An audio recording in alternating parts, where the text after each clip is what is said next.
This is the main board of DDS VFO. It consists of one Arduino Nano. Arduino Nano is placed in here, and one small IC SI5351. This is the clock generator. This gives 3 oscillation outputs. 3 frequencies are giving at the same time. The 3 outputs are named clock 0, clock 1, and clock 2. And the DDS output is showing on this 16:2 LCD display. After assembling this DDS VFO, it looks like this. Instead of this small SI5351 IC, we can use a module. SI5351 module is available. And for changing the DDS output, the frequency can be varying through this rotary encoder. The old DDS VFO consists of this much. For initial use, we have to program this Arduino Nano. When it is purchasing, the Arduino Nano is blank. Then we have to program this Arduino by this programming cable. Inside this program cable, the power LED is on. Then open the Arduino IDE in computer and upload a Blink program to test this Arduino Nano. This is the Blink program on Arduino.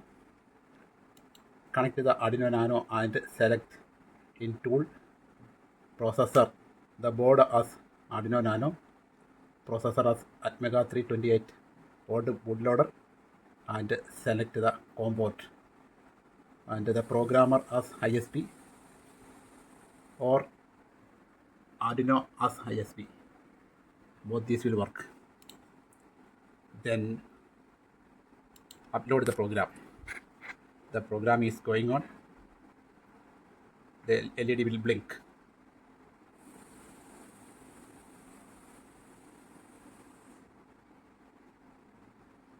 Now the Blink program is uploaded to this Arduino Nano. This Arduino Nano is good for working.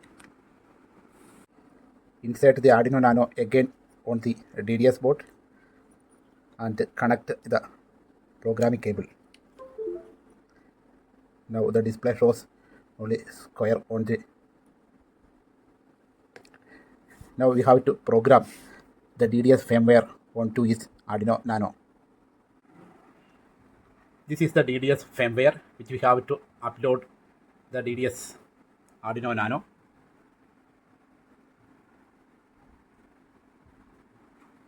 First we have to give the line number.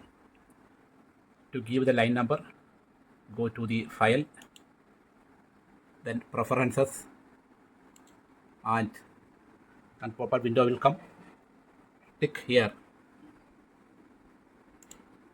Display the line numbers and give OK. Now this is the firmware. On this 19th number, our call sign is displayed. Upload the program this to the DDS VFO. First it will compile and start uploading on it. After completing the uploading, it will show done uploading. Meanwhile, the DDS display will show the frequency on the display. On the first line, it shows the variable frequency oscillator value. Second line, it shows the call sign and LSB. And the last 1 kHz means the step, the tuning step that we can change. For editing the call sign on the display, go to the line number 19 and type the call sign whichever you want.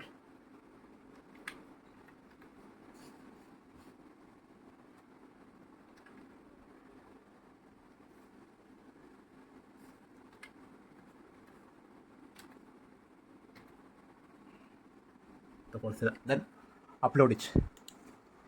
Again it will go compiling and the program will be uploaded and we will get the call sign on the display. Now the call sign is changed.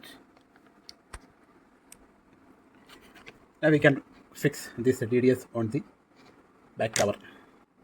Now the DDS is fitted on the front panel of the cabin. This is the rotary encoder, and by rotating the rotary encoder, the frequency is changing. This shows the step frequency 1 Hz. By pressing on this knob, you can change the step frequency. Now the step frequency is 1 kHz. Now it is moving on 1 kHz range.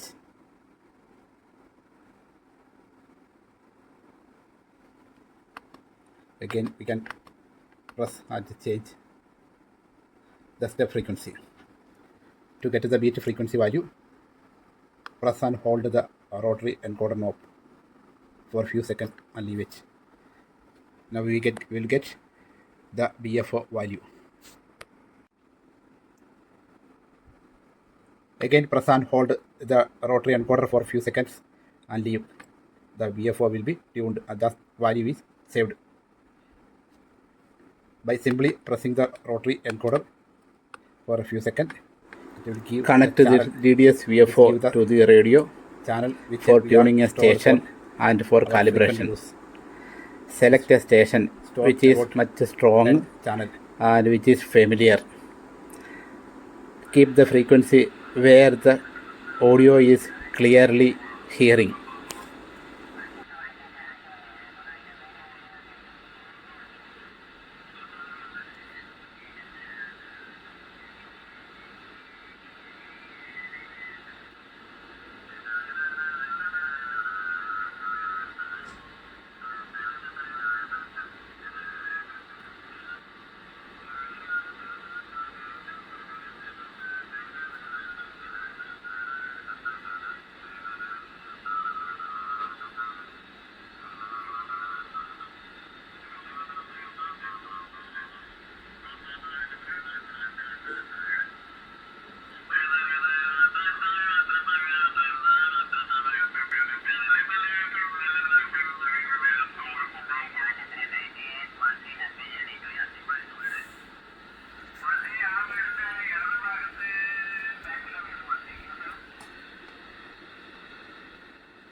Rotate the rotary encoder to and fro for a few seconds. In the triangle method, we will get a clear, audible audio. After that, we have to save the beat frequency. For that, press and hold the rotary encoder and rotate where a very clear audio is available. Our crystal frequency is 12 MHz. That's why it will tune around 12 MHz, below or above 12 MHz. Try this for 2-3 times and fix where the exact clear audio is available. Then press and hold the rotary encoder. Then the beat frequency oscillator value will be saved.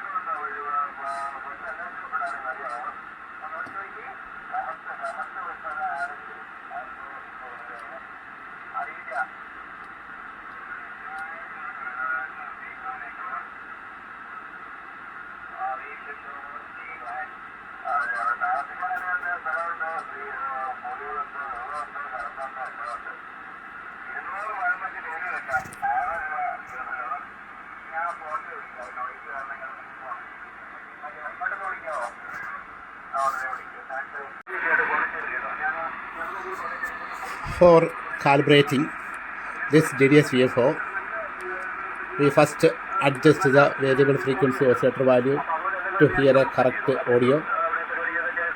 Now we are getting this audio on 630 Hz above 630 hertz above normal value, so we have to reduce it. For that, go to the DDS program.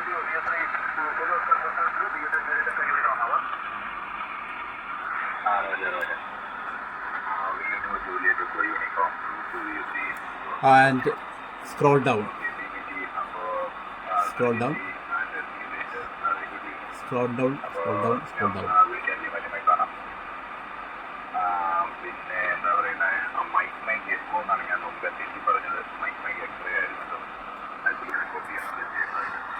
And go to the line number 129.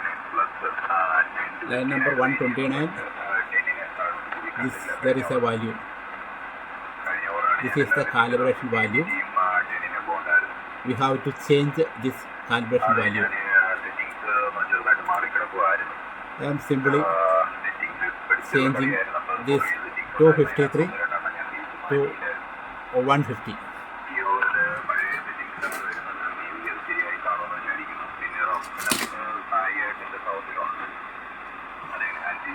Now the value is corrected to 150, and then give the upload. Now the program is uploaded, and after uploading, the receiving frequency will be changed. We can wait here. After uploading, this is changed. Now we can find out where it is.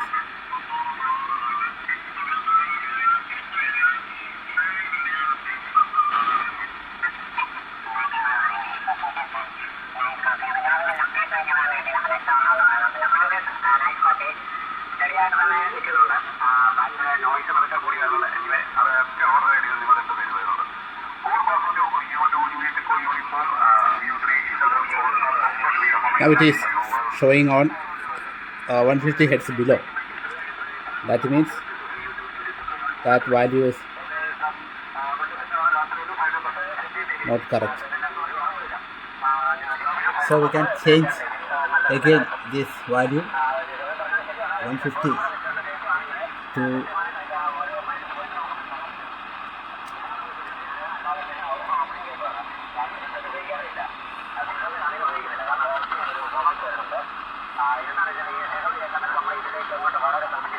180. Then again give the upload, and we can wait.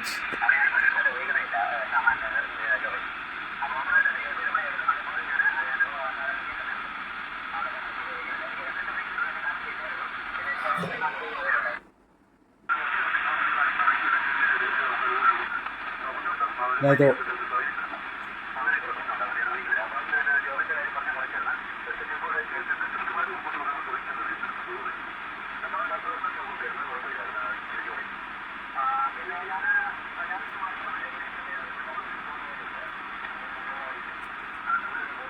now it went to 100 hertz above.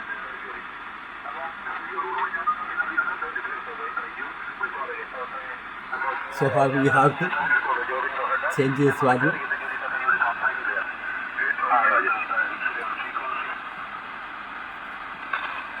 $65.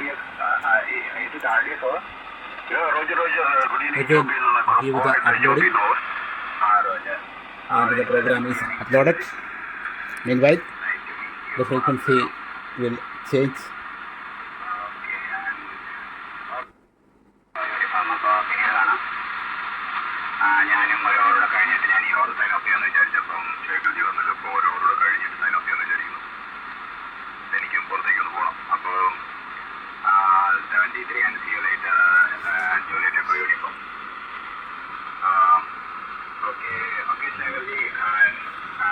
Now also it is not correct. We can again change.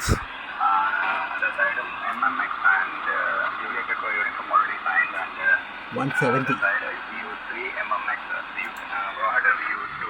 And wait.